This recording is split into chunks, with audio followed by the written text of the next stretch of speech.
Hey guys, my name is Jeff Rojas and I'm a portrait and fashion photographer based out of New York City. Now, if you guys are familiar with my work, you know that I love using simple lighting setups.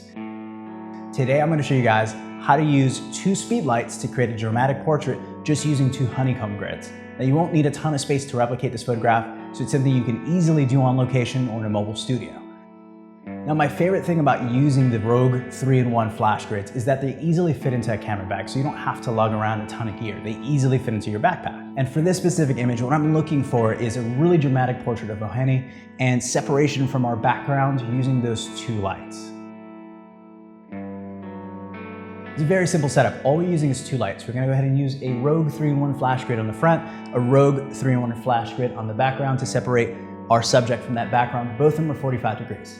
Now, our main light is going to go ahead and illuminate our subject's face, but it's going to carve out his brow, his jawline, his cheekbones, and just have a slight fall off of light from his neck down. The background, the 45-degree grid, is so far from that background, I would say it's about 5 feet from that background. It's going to go ahead and illuminate our background, create a nice vignette on the background.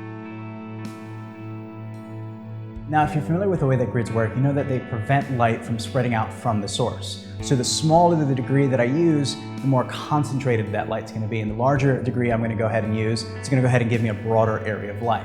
And if you want to create a very dramatic gradation, use a smaller grid, like a 25-degree grid or the 16-degree insert.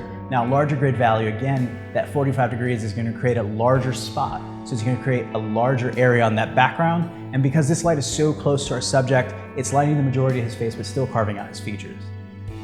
So if you want a more dramatic form of light, again, use a 16-degree grid or that 25-degree grid. So with just two lights, we're able to create a very dramatic portrait that you can use for your private clients or for your fashion shoots.